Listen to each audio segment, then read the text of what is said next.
ஹரிநாராயண துரித நிவாரண பரமானந்த சதாசிவ சங்கர நாளென் செய்யும் வினிதானென் செய்யும் என நாடி வந்த கோலென் செய்யும் கொடுங்கூற்றென் செய்யும் குமரேசர் இருத்தாலும் சிலம்பும் சதங்கையும் தண்டையும் சண்முகம் தோளும் கடம்பும் எனக்கு முன்னே வந்து தோன்றினே. ஓம் அனுமந்தாய வித்மகே வாயு புத்திராய தீமகே தந்தனோ மாருதி பிரச்சோத்யாத் பட்டீஸ்வரம் ஸ்ரீ விஷ்ணு துர்கையே போற்றி. உலகெங்கிலும் வாழ்ந்து கொண்டிருக்கும் ஸ்ரீராம் ஆஸ்ட்ரோ யூடியூப் சேனல் நேயர்களுக்கு டாக்டர் சைதை ராஜாவின் அன்பான வணக்கங்கள், வாழ்த்துக்கள். நம்ம இந்த எபிசோடில் வார ராசி பலன்களை பார்க்க போகிறோம். நவம்பர் 9 முதல் 15 தேதி வரைக்கும் உள்ளடக்கிய நாட்களுக்கு கிரகங்கள் ஒவ்வொரு ராசிக்கும் எப்பேற்பட்ட பலனை வழங்கப் போகிறது என்பதை பார்க்கலாம் வாங்க.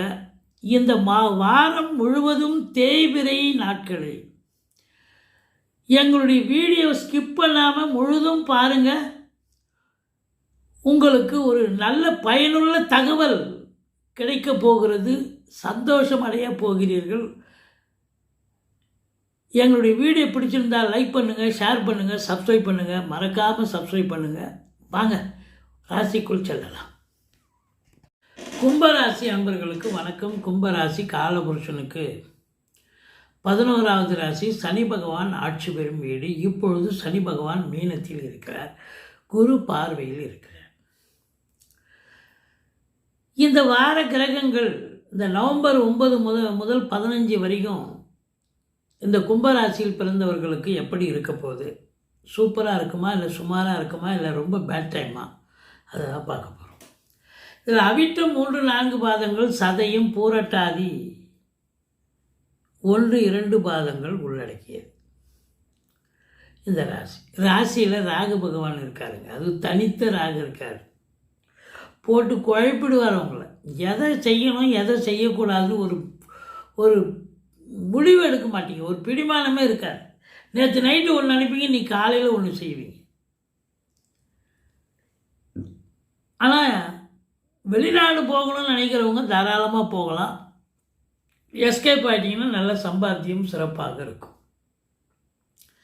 இல்லை நீங்கள் உள்நாட்டு வாணிபம் வெளிநாட்டு வாணிபம் இம்போர்ட்டிங் எக்ஸ்போர்ட் பண்ணுறீங்க அப்படின்னா அந்த தொழில் பண்ணுறீங்கன்னு சொன்னால் சூப்பராக போகும். ஒன்றும் பயப்பட வேண்டாம். ராசிநாதன் 2ல் இருக்கார். 7 சனி போயிட்டுருக்கு இந்த கும்பராசி என்பவர்களுக்கு. 19 வயசுக்குள்ளே இருக்கிறவங்களுக்கு முதல் ரவுண்டுங்க பிரச்சனையாக தான் இருக்கும். பசங்க படிப்பை தவிர மீதி எல்லாம் பண்ணுவாங்க, படிக்க மாட்டாங்க. மீதி எல்லாத்துலேயும் அதிக ஈடுபாடு இருக்கும். அப்போ படிப்பில் நாட்டம் இருக்காது. அப்படியே மீறி படிக்கிறாங்கன்னு வைங்க, உங்கள் டார்ச்சர் தாங்க முடியாமல் உட்காந்து படித்தாலும் மைண்டில் ஏறாது. இப்படி மார்க்கு பெருசாக ஸ்கோர் பண்ண முடியாது. அப்போது 19 வயசுக்குள்ளே இருக்கக்கூடிய இளைஞர்களுக்கு 7 சனி வந்தது அப்படின்னு சொன்னால் கொஞ்சம் பிரச்சனை தான். அதே கும்பராசி அன்பர்களுக்கு ஒன்றும் ராசிநாதன் கும்பமாக அது சனி பகவானாக இருக்கிறதால ஓரளவுக்கு தீய பலன்கள் தருவார். ஆனால் அந்த அளவுக்கு தரமாட்டார் அப்படின்னு எடுத்துக்கலாம். ஏன்னா சொந்த ராசிக்கு சூனியான வைப்பாங்களா, சொந்த வீட்டுக்கு வைக்க மாட்டாங்க. 19 வயசுக்கு மேலே இருக்கக்கூடியவர்களுக்கு இதுதான் வாழ்க்கை, இதுதான் பாதை, இதுதான் பயணம்னு நல்லது பண்ணக்கூடிய சூப்பர் டைம். ஆனால் டென்ஷன் இருக்கும், டார்ச்சர் இருக்கும். ஐயோ 11th ஹவரில் தான் ஜெயிப்பீங்க. அது வரைக்கும் உங்களுக்கு ஸ்ட்ரகிளிங், மரண பயம். ஐயோ இப்படி ஆகிடுமோ அப்படி ஆகிடுமோன்னு ஒரு பீதி, ஒரு டார்ச்சர், ஒரு இதெல்லாம் அனுபவிக்கக்கூடிய நிலை. ஆனால் 11th ஹவரில் ஜெயிக்கிறீங்க, சூப்பராக ஜெயிக்கிறீங்க அப்படின்னு கண்டிப்பாக சொல்லலாம். இருந்தாலும் 2ஆம் இடத்துல சனி இருக்கிறார். இந்த கும்பராசியில் பிறந்தவர்களுக்கு 7 சனியுடைய தாக்கம் என்பது அறவே இருக்காதுன்னு சொல்லலாம். ஏன்னா அசுப கிரகங்களை சுப கிரகம் பார்த்தால் அசுப பலன் இருக்காது அப்படின்னு சொல்லணும். அப்போ குரு பார்க்க கோடி நன்மை. 7 சனியுடைய தாக்கம் இருக்காது. சந்தோஷமாக இருங்க, ஜாலியாக இருங்க. மாறாக 2ஆம் இடத்தை குரு பார்ப்பதால் வருமானம் சிறப்பாக இருக்கும். வாக்கினை தொழிலாக கொண்டு செயல்படக்கூடிய கும்பராசி அன்பர்களுக்கு வெற்றி பாதையை பயணிக்கக்கூடிய காலம். இப்போ வழக்கறிஞர் இருக்கீங்க, ஆசிரியர் இருக்கீங்க, ஜோசியர் இருக்கீங்க. இவங்கெல்லாம் பார்த்தீங்கன்னா இப்போ அடுத்த லெவலுக்கு நீங்கள் மூவ் பண்ணக்கூடிய, அதாவது இம்ப்ரூவ்மெண்ட் ஆகக்கூடிய ஒரு காலகட்டம் இது அப்படின்னு சொல்லலாம். நிச்சயமாக நடக்கும் அப்படின்னு சொல்லணும். பணம் பல வகையில் பையை நிரப்பும். குடும்பத்தில் சண்டை சச்சரவு இருந்தாலும் ஓரளவுக்கு சமாதானமான ஒரு சூழல் ஏற்பட்டு சந்தோஷமாக இருப்பீங்க. குடும்பத்தில் சுப நிகழ்ச்சிகள் நடத்தலாமான்னு உட்காந்து குடும்ப உறுப்பினர்கள் பேசுவீங்க. வெளியார் சுப நிகழ்ச்சிகளுக்கு சென்று விட்டு வர முடியும். 3ஆம் இடத்துக்கும் 10ஆம் இடத்துக்கும் ஆதிபத்தியம் பெற்ற செவ்வாய் 10ல் ஆட்சி பீடம் ஏறி குரு பார்வையில் குரு மங்கள யோகத்தில் இருக்கிறார். அப்போ இந்த கும்பராசியில் பிறந்தவர்களுக்கு ஒரு பொக்கிஷமான ஒரு காலம் இது. தொழிலில் நீங்கள் நினைத்து பார்க்காத அளவுக்கு, கற்பனைக்கு எட்டாத அளவுக்கு உங்களுக்கு தொழிலில் ஒரு பிரம்மாண்ட வளர்ச்சி ஏற்படும். நல்ல சம்பாத்தியது. ஏன்னா 10ல் செவ்வாய் இருந்தாலே வளர்ச்சிங்க. குரு பார்த்தா பிரம்மாண்ட வளர்ச்சி. நல்ல சம்பாதிக்க போகிறீங்க. தொழிலில் பிச்சுக்கிட்டு போகும். ஏனோ தானோன்னு நீங்கள் தொழில் பண்ணாலும் கூட பார்த்தீங்கன்னா இப்போ ரொம்ப நல்லா சிறப்பாக தொழில் நடத்தி நீங்களே ஆச்சரியப்படுவீங்க. நான் கிடைக்கிற இடத்துல காசு பணம் கடன் வாங்கி கடையை பொருளை வாங்கி அடுக்கி வைப்பீங்க. பார்த்தா எல்லாம் விற்றுரும். இப்போ அத்தனை பொருளை விற்றுதுன்னு சொன்னால் அப்போ வருமானம் வருத்தானே வரும். நிச்சயமாக சந்தோஷமாக இருக்க போகிறீங்க. காசு பணம் வந்தால் குடும்பத்தில் அமைதிங்க. காசு பணம் இல்லைன்னா தான் குடும்பத்தில் ரகலை எல்லாமே இருக்கும். மற்றபடி 3 செவ்வாய் இருக்கிறதால நீங்கள் எடுக்கிற முயற்சியெல்லாம் சக்ஸஸ் ஆகும். ஆனால் 4ஆம் இடத்தை சனி பார்க்கிறார். 3ஆம் பார்வையாக மீனத்திலிருந்து பார்க்குறார். தாய்க்கு தேக ஆரோக்கியத்தில் பிரச்சனை ஏற்பட்டு மருத்துவ செலவுகள் அடிக்கடி விற்கும். வீட்டுக்கு மெயின்டெனன்ஸ் செலவு அதிகமாகும். ஒரு மாதத்துக்கு உண்டான செலவை ஒரே வாரத்தில் காலி பண்ணிடுவீங்க. இப்போ மற்ற வாரத்துக்கெல்லாம் எங்கே எப்படி செலவு பண்ணுறது? ஒரு 3000 மெயின்டெனன்ஸ் இருக்குது, ஒரு மாதத்துக்கு உண்டான செலவு அப்படின்னா அதை ஒரே வாரத்தில் குழா உடஞ்சி போச்சு, குழாவை மாற்றணும், இல்லை டோர் போயிடுச்சு, டோர் மாற்றணும். இப்படி நீங்கள் எது ரொம்ப எசென்சியலோ அதை மட்டும் செய்யுங்க. எல்லாத்தையும் எடுத்து போட்டு செஞ்சால் 3000 என்ன 30,000 கடன் வாங்கி செய்ய வேண்டியது தான். அப்போ உங்களுக்கு பிபி சுகர் எகிரி நீங்கள் மருத்துவமனைக்கு செல்ல நேரிடும் அப்படின்னு கண்டிப்பாக சொல்லலாம். 4ஆம் இடம் கல்வி ஸ்தானம். படிக்கிற பிள்ளைங்க அதிக சிரத்தை எடுத்து தான் படிக்க வேண்டும். டிஸ்டர்ப் இருக்கும். படிக்கிற நேரத்தில் விருந்தாளிங்க வந்துடுவாங்க, படிக்க முடியாது. அதே நேரத்தில் படிக்கலான்னு உட்காந்தா கரண்ட் ஆஃப் ஆகிடும். இப்படி ஏதாவது ஒரு சூழ்நிலை உங்களை பிரச்சனைக்கு உள்ளாக்கி விடும். படிக்க முடியாது. படிக்கிற பசங்க படிக்கணும்னு ஆர்வம் இருந்தாலும் படிக்கிறதுக்கான அமைப்பை உண்டு பண்ணாது. அப்போ இதையும் தாண்டி நீங்கள் நிற்கணும். நல்லா படிக்கணும் அப்படின்னா நீங்கள் எவ்வளோ இது பண்ணணும்னு பார்த்துங்க. 2க்கும் 11க்கும் ஆதிபத்தியம் பெற்ற குரு பகவான் உச்ச நிலையில் இருப்பது என்பது சிறப்பு.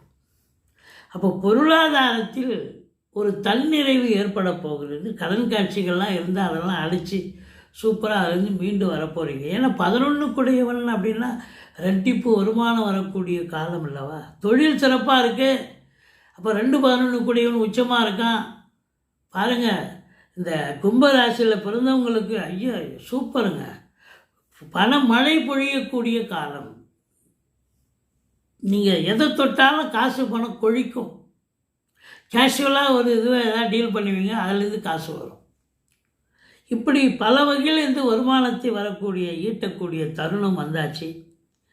ஆனாலும் ராகு கேது பிடியில் இந்த கும்பராசி அன்பர்கள் இருக்கிறதால ராகுவுக்கு ஓம் அமிர்த ராகுவே போற்றி, கேதுவுக்கு ஓம் அமிர்த கேதுவே போற்றின்னு ஆயத்திரத்தால சொல்லுங்கள். ராகுவுக்கு துர்க்கையை வழிபாடு பண்ணுங்கள், கேதுவுக்கு பிள்ளையாரை வழிபாடு பண்ணுங்கள், ஆஞ்சநேயரை வழிபாடு பண்ணுங்கள், ஐயப்பனை வழிபாடு பண்ணுங்க. இதெல்லாம் பண்ண ஓரளவுக்கு ராகு கேதுக்கள் சரண்டர் ஆகிட்டா சரண்டர் தத்துவம் தானே. ஒருத்தரால் பிரச்சனை வருது, அவங்ககிட்ட சரண்டர் ஆகிட்டோம்னா அந்த பிரச்சனை தலைக்கு வருது, தலைப்பாயிட போகும் இல்லைங்களா? ஏன்னா 7 கேது இருக்குது, கணவன் மனைவியை பிரிச்சிடும். எப்பேற்பட்ட கணவன் மனைவி அப்படி ஒரு அன்னோன்னியங்க அவங்க இப்போ சண்டை போட்டுக்கிறாங்க அப்படின்ற மாதிரி ஆகிடும். எல்லாருக்கும் கணவன் மனைவி அனைத்து இதுக்கும் சண்டை வரணும். கும்பராசியில் பிறந்தவங்க எல்லாரும் பிரிஞ்சிட மாட்டாங்க. யாரெல்லாம் பிரியணுமோன்னு ஒரு தலையெழுத்து இருக்கோ ஜாதகப்படி அவங்களும் இந்த கேது பகவான் இப்போ மேய்ஞ்சிருவார், பிரித்து மேய்ஞ்சிருவார். ஜாக்கிரதையாக இருங்க. அதே நேரத்தில் 7 கேது இருக்கிறதால நண்பர்களால் கூட நல்லது செய்யணும்னு வருவாங்க. கட்சியில் அவங்களால தொந்தரவு அதிகமாகிடும். சிவனையில் இருந்த என்னையா இப்படி பண்ணிட்டியே அப்படின்னு வருத்தப்படுற அளவுக்கு நண்பர்களால் பிரச்சனை வரும், உறவினர்களால் பிரச்சனை வரும், தேடிட்டு வரும். அதெல்லாம் பிரச்சனை வரணும்னு சொன்னால் நம்ம எதிர்பார்க்க முடியாது. நம்ம எதிர்பார்க்கறது நடக்கிறதாங்க பிரச்சனை. இதையும் தாண்டி உங்களுக்கு 8ஆம் இடத்தை சனி பார்க்குறார். அசிங்க அவமானங்கள் ஏற்படும், எச்சரிக்கை தேவை. உங்கள் பொருட்கள் களவாடப்படக்கூடிய நிலை இருக்கும். எங்கேயாவது டூர் போயிடுவீங்க, வெளியில் போவீங்க, 2 நாள் வீடை போட்டு போவீங்க. நீ வீட்டை திறந்து உள்ள இருக்கிறதெல்லாம் எடுத்துகிட்டு அபேஸ் பண்ணுறான் கல்வர்கள். இதெல்லாம் நடக்கும், எச்சரிக்கையாக இருந்துக்கங்க. உங்கள் பொருட்கள் களவாடப்படக்கூடிய நிலை இருக்கும், எச்சரிக்கை தேவை. அடுத்தது 9 சுக்கிரன் 9 ஆட்சி பீடத்தில் இருக்கிறார். 7 சூரியனும் இணைஞ்சிருக்கார். 9 7 சூரியன் அங்கே இருக்கார். அப்போ பார்த்தீங்கன்னு சொன்னால் வாழ்க்கை துணை அல்லது மனைவியால் யோக பாக்கியங்கள் இருக்கும். ஆனால் கணவன் மனைவி கருத்து வேறுபாடு அதுவும் ஒரு பக்கம் இருக்கும். குருவர்களும் திருவர்களும் நிறைந்து இருப்பதால் இந்த கும்பராசி அன்பர்களுக்கு இந்த வாரம் பல யோகங்களை சந்திக்கக்கூடிய ஒரு வாரம். தொழில் ரீதியாக பதவி உயர்வு, ஊதிய உயர்வு, டிரான்ஸ்ஃபர், இன்க்ரிமெண்ட், புதுசாக தொழில் பண்ணுறவங்களுக்கு பெரிய லிஃப்ட்மெண்ட்டு கிடைக்கும். யாருமே புதுசாக தொழில் பண்ணால் பெருசாக வளர்ச்சி இருக்காது. ஆனால் இந்த காலகட்டம் பெரிய வளர்ச்சியை எதிர்பார்க்கலாம். சொந்த தொழில் பண்ணுறவங்களுக்கு ரெட்டிப்பு வருமானம் வரக்கூடிய நிலை இருக்குது. இருந்தாலும் 12ஆம் இடத்தை குரு பார்க்குற செலவினங்கள் ஏற்படும், சுப செலவு தான். ஆனால் முதல் திருமணத்துக்காக முடிஞ்சு போய் 2ஆவது திருமணத்துக்காக காத்திருப்பவர்களுக்கு கொஞ்சம் இன்னும் அவகாசம் தேவைப்படுகிறது. இழுத்துக்கிட்டு தான் போகும் திருமணம் அப்படின்னு சொல்லலாம். முடியாது, சட்டுப்பட்டு முடியாது. இந்த அவிட்டம் நட்சத்திரத்தில் பிறந்தவர்கள் பொக்கை, பூங்கொத்து இல்லை பொக்கையை ஒரு இமேஜாக வச்சுக்கலாம், பூங்கொத்தே வச்சுக்கலாம். ஆஃபீஸில், வீட்டில், வரவேற்பறையில். இதெல்லாம் பொருளாதார ரீதியாக உங்களுக்கு பெரிய ஒரு சிறப்பை தரும் அப்படின்னு சொல்லலாம். கருப்பு திராட்சை சாப்பிடலாம். நல்லா சாப்பிட்டிங்கன்னா உங்களுக்கு நல்ல ஒரு சம்பாத்தியம் சிறப்பாக இருக்கும். அதுக்கடுத்தது சதய நட்சத்திரத்தில் பிறந்தவர்கள் குபேரனுடைய போட்டோவை வீட்டில் வச்சுக்கலாம், குபேரன் வழிபாடு பண்ணலாம், குபேரன் கோயிலுக்கு போகலாம், மாம்பழம் நிறைய சாப்பிடலாம். இதெல்லாம் பண்ணிங்கன்னு சொன்னால் கண்டிப்பாக நட்சத்திரம் ஆக்டிவேட் ஆகி உங்களுக்கு 2ஆம் இடம் ஆக்டிவேட் ஆகும். அது ஆகி 2ஆவது சம்பாத்தியம் சிறப்பாக இருக்கும்.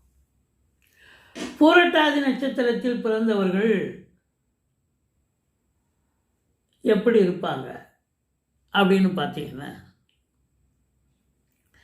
காமதேனு ஃபோட்டோவை வீட்டில் வச்சுக்கலாம், மாட்டலாம், காமதேனு வழிபாடு பண்ணலாம். அதே நேரத்தில் அதாவது அவிட்டம் சதையும் பூரட்டாதி அப்படின்னும் பொழுது உங்களுக்கு